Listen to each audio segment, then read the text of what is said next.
Welcome to the Rotary Times Show, a public service program presented by Rotary District 7610.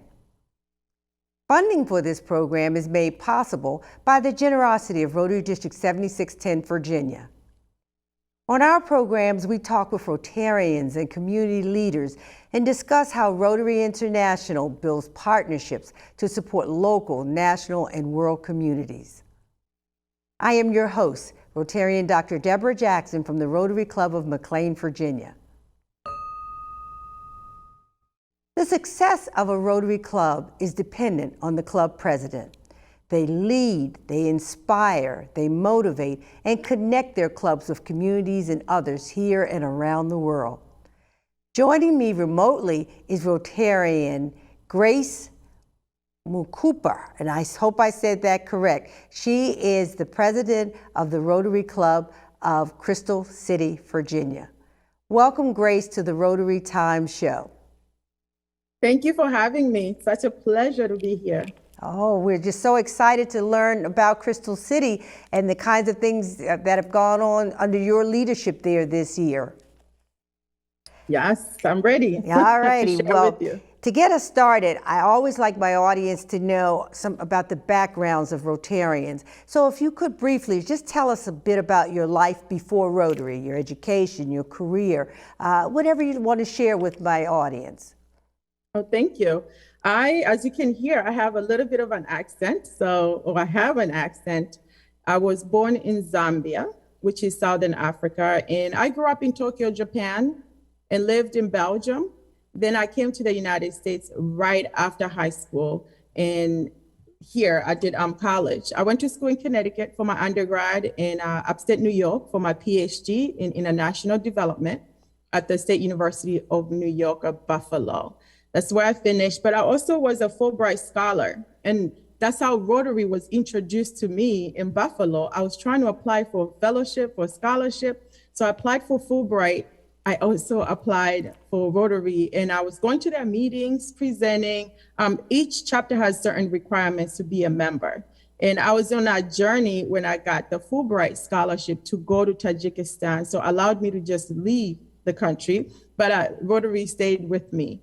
After serving in a Peace Corps in Macedonia, I came back to the US in 2016, and I was flying from Dallas to DC. There was a guy next to me on a flight, and he said, "Do you know Rotary?" I said, "Yes, but I haven't really talked to anyone about it since I left Buffalo." This was in 2012. He told me, "When you get home, research the Crystal City Pentagon Rotary Club, and you need to visit their meeting." I said, "Okay." So he ignited that fire that already existed in me, and I woke up on a Wednesday, I went to the meeting, and to this day, I'm a Rotarian, and I went through the phases, the three phases, vice president, president-elect, and now I'm president. Thank you. Great. What an amazing journey to Rotary and to your club in Crystal City. Tell us a little bit about your club, where it meets, how large it is, how diverse it is. Mm-hmm. I would say our club, we are lucky to be right here outside Washington, D.C. Our club, we have different ages. Actually, one of our members has been a member for over 32 years. I just spoke to him yesterday. We have younger people that are coming in, but with our Rotary, we have what we call mentorship. It's not where you sign a piece of paper, but we want the young people that are coming in to be, sustaining them and also supporting them mentally. And also with COVID, I was president during COVID, we want to make sure that we're supporting our members, but also putting programs together that are supporting our communities. When we have branches, we have it at the local restaurants. So our club, I would say, has our experiences vary. We have people who are new. We have 20, as of today, we have us 30 people. Mm-hmm. And the reason is people are moving in and out. Some people, they go to other countries for work, and some people just, they go to another country or leave. So I do think that allows people to come in and go. That's why our club is still small, but the impact that we do in our community is felt by people in our churches. Our community members do see our work and see us, work together hand in hand. That's right. That's what we need to tell our own story. So thank you for sharing that. What about your programs? Do you say you meet locally? Are those luncheon meetings, breakfast meetings, dinner meetings? Do you have speakers? What about your programs? Our programs are good. We've had the most, I'll say, diverse this year, and last year we are attracting diverse group of people to come and speak. We meet every Wednesday at 7:30 in the morning. So we are a breakfast club. However, we've been meeting virtually due to the pandemic, and we're still trying to find a way we can meet in person, or maybe just something for both in person or not. So with our programs, when I came as president, I think after COVID, America is going through a lot. And I used to work for American Indian Higher Education, and I brought in what we call DEI, and I know Rotary International has that, diversity, equity, and inclusion. I appointed 2 members, our seasoned members, they're not old members, I call them seasoned members, to lead that initiative. And by doing so, each month that we celebrate certain things in the US, every month you're celebrating something, they have to make sure that the programs are, equitable. The programs do speak the voice of our community. And having that DEI, we also revived what I call the brunch quarterly. We have brunch, and we invite people in the community. Last time we celebrated International Women History Month, which was in March. We had over 40 people registered, and we do invite other clubs, the Arlington and the Roslyn clubs, to just join us and fellowship together. And what we did, which you will enjoy, is we had to wear like a woman in your past. That was the theme. Dress like your grandmother, dress like your leader, dress like someone who is not here. And we did that, and I do think that it was a success. Oh my goodness, I would have loved to have seen that. You're right, whose shoulders we stand on to move forward. Thank you for sharing that. And I love that. I know the district, as you are aware, has the DEI initiative. So it's so wonderful hearing you share that your club has embraced that. So thank you. How about a service project? Any special ones that you feel this year with the pandemic you've been real successful with? I'll share the most recent one. 2 weeks ago, we helped what we call the HUG. They are planting vegetables that are donated to the Arlington Food Pantries. We paid for the chairs. We gave them funds, our grant. We gave them $2,000, and we've been partnering with them since last year. During Thanksgiving, it's a month where people don't have families, even homeless people suffer because it's getting cold during Thanksgiving, but also people are alone. So what we did, we stood up in front of giant grocery stores, just collecting food that was sent with, that was shared with the Arlington food banks. So doing that, and not just us, we partner with other 8 organizations. So it brings, number 1, community engagement, number 2, partnership, and number 3, visibility. They're able to see that Rotary is truly a service above self. And we do that voluntary. We ask our members, can you come? And the most initiative that we'll do tomorrow, actually, we're helping the Afghan. We have been interviewing them to help them find jobs, and we're partnering with other 3 Rotary Club, including Arlington. We are interviewing them, looking at their resumes so that we can help them find jobs, because these are people that worked at the embassy in Afghanistan, but they're here now. They have to start from the bottom. And what can we do when they sacrifice for our country? So that's what we're doing. We're doing it tomorrow. So if you're free, come join us at the Columbia Marina. The Crystal City Pentagon will be hosting. We have about 23 Afghan that have registered. That's great. And I wish you all the best on that. I hope to hear or learn more about the outcome or the impact that program has had. But let's talk about, now that sounds like a new program that happened under your leadership as president. Is there any others that have happened under your leadership? Because these have been very challenging years, these last couple of years. Any other programs in your club that were new that our audience would find beneficial in learning more about? Because we're all looking for ways to do better during and after this pandemic. We have had, social event as well. Social events where we do bowling. I talked about the brunch, but internationally, we have been during COVID supporting a school in Honduras. Our outgoing president, former president, has been there for over 20 years. So it was easier having that relationship. And we had to be intentional in helping them. We helped pay for the masks. We did help in India as well, pay for the masks.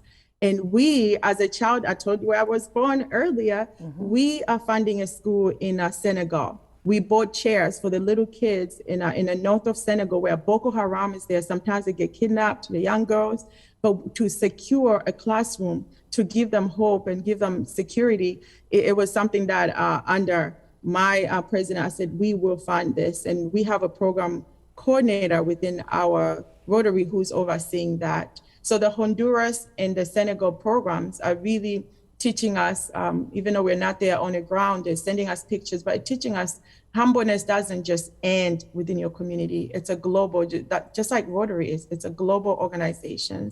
So those are some of the programs. And what we're doing, our past president, myself and the future president coming, we coordinated, we had meetings prior to that so that any program that doesn't end with our president. Yeah. But you have to bring your spices, right? As a president, you bring your own personality, spicing up. But we want our Crystal City Pentagon to continue moving straight with the same programs that's supporting the past president, current, and the future president. Absolutely, that's sustainability. That's true succession planning as well, from president to president. So I'm glad to hear that.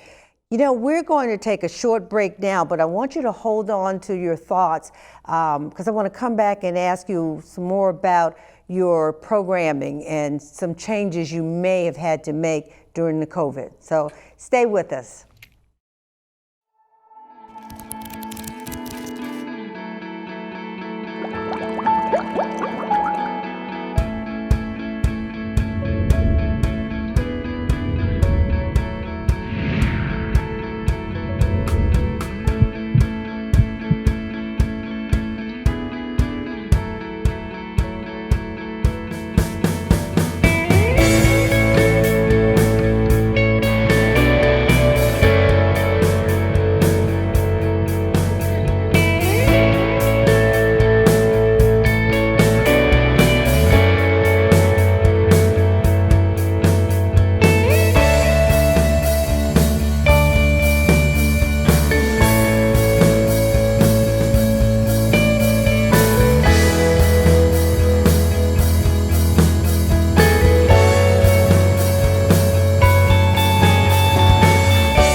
Welcome back to the Rotary Times. We're here talking with Rotarian Grace Mukupa, the president of the Rotary Club of Crystal City, Virginia for the 2021-22 Rotary year. Grace, when we left you before break, you were sharing with us some of the exciting things that your club has been engaged in. But I want to take you back a minute and let's talk about some of the challenges that maybe your club did endure, as many others across the district. How were you able to maintain commitments, or were there some things you just weren't able to do in your club? I would say our club is it's small, so when we do, we mean to do things. I think the challenge sometimes is time. People have families, and during COVID, people are working from home, doing multiple things.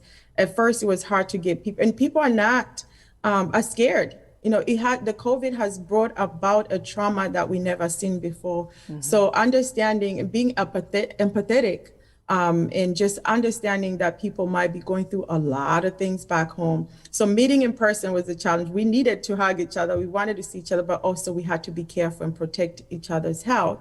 So the challenge was getting people to come, even Thanksgiving, getting people to just do things, especially if they're that age that the COVID was saying that you're at risk. So that's number one, just getting people to come out during the COVID. Number two, I would say the challenges were our partners, you know, and we had to partner, but people were still scared, right? The fear that's being there. Another challenge I would say as president was to I told you about DEI. We have a culture. Each club has their own culture and values. So to change, to come as a person trying to change what's going on, change is hard to come by. And I had to interview people, talk to them. What do you think about this idea? So making changes like DEI, I actually had someone telling me, oh, Rotary was founded for diversity. Why would you add DEI as part of it? They didn't understand where I was coming from when I explained that even though we're diverse, diversity means people with disability as well, anyone that look different in talents. Let's just reach out to people and present. So the challenges were there. And also, excuse me, the other challenge was getting speakers. I was nervous as president, living outside DC. What are they going to say if I reach out to them? And we didn't realize that during COVID, people became more understanding. So we had more speakers we filled out the calendar for 3 months in at a time. So I'll just say that those were challenges, but people are more understanding and we are more empathetic about each other's experiences. Good. Do you have any youth programs that your club had to navigate during COVID, like Interact, some of the high school programs that or middle school programs that some of our clubs participate in? We do. We have one of our members is a former principal at a high school. So what we did, we helped buy not just mask budgets so that they can, during COVID. So we purchased instruments to help the school. We do have this international program where students can come here and host families, and they have to go through background check. So we have 2 club members who are hosting these people from different countries to come here. We have that, but I do think there is more need for us to reach out to different high schools, and Rotary is there. But like I said, we need to do more to reach out. Yeah, I think today more than ever, that would be an asset to have an Interact or even a Rotaract at the college level in place that we could work with our young people. Right. Which of the projects has been most personally satisfying to you? I would say I didn't mention earlier, my parents passed at a young age. So giving someone food, especially during Thanksgiving, people invite you, come to my house, but they want to know about you and you just want to stay away. And I think the most satisfying was the Thanksgiving food drive, and also the Senegal and Honduras international programs where you look at people, the little kids are smiling. Actually, my most recent one happened last week. We purchased shoes for Mozambique. One of our club members is working in Mozambique. We met with him yesterday, and then he sent the shoes. He arrived with the shoes and took pictures of the kids, just knowing that you're making a difference. So those are really, in my mind, I think they've been satisfying. I know 9/11, I was in New York during 9/11, outside New York. I was in Connecticut, but volunteering during 9/11, I'm an emergency response person. I'm a CERT. It helped me really see what we can do. Volunteered in DC and Arlington during 9/11, or just work with the police. So those have been, I would say I could go on and on. Yeah, the nice I can projects tell. that we've been doing, including food. Anywhere they got food and vegetables, we're planting that with the HUG here in Arlington. So many projects are satisfying to me. Thank you. Good. How does your family support you in your Rotary involvement? Yes, my family's in Zambia. So I told them I'm going to be on TV, on the radio. They wanted the link because of the time difference. They cannot watch it. But what my family knows, I come from humble beginnings. They are supportive of me. Just words of encouragement since I was a kid. Growing up in different countries, they know that if I sign up to be president of Rotary, I'm going to do it. I'm very intentional, but also I know that where there's responsibility, there's accountability. I want to make sure whoever walks in my footsteps, whether it's a president coming or any child who's coming after me, I want them to have a better experience because I created that space for them, a better space, not a negative. So my family know that, and they're always supportive via words.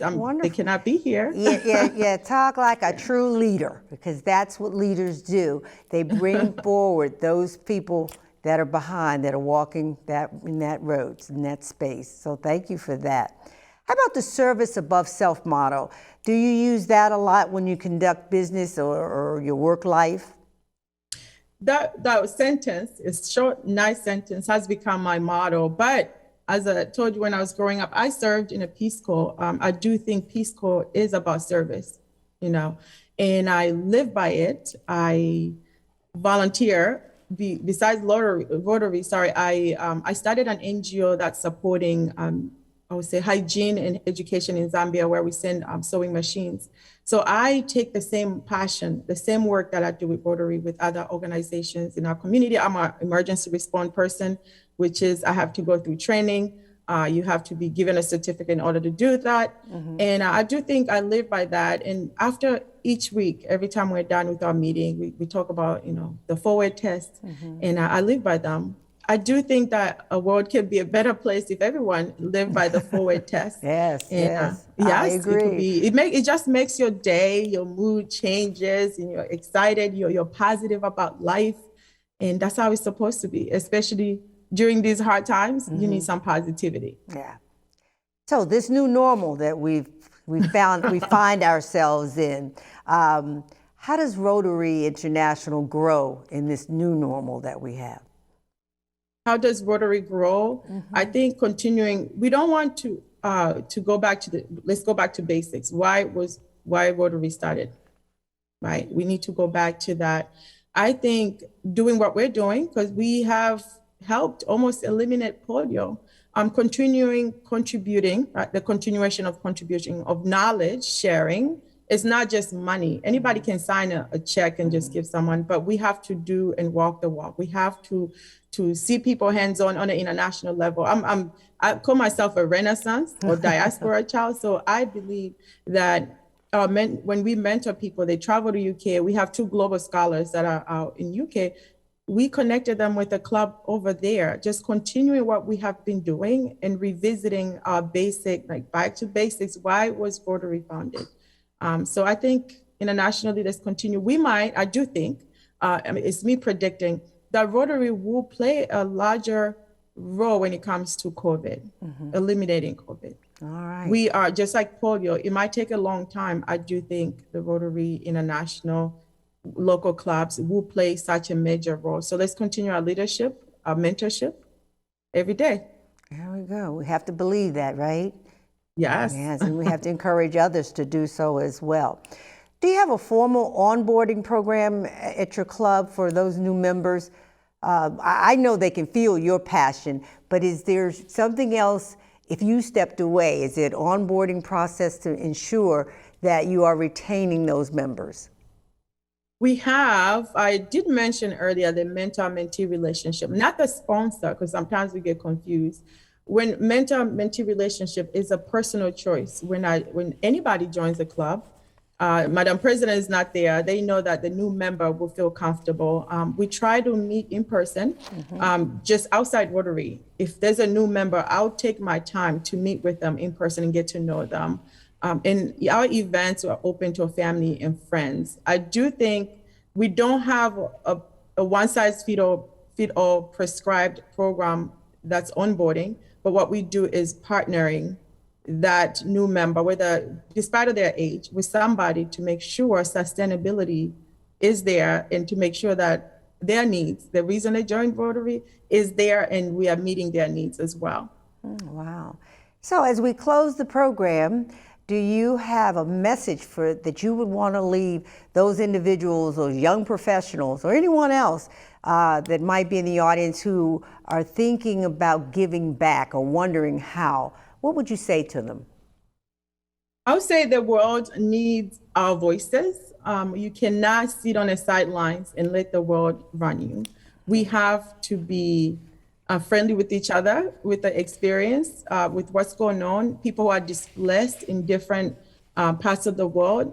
I think we have to work together, and it's okay. It's okay to be afraid to be a leader. Sometimes I was scared being a president, and people are like, you're the first person of color. I said, yeah,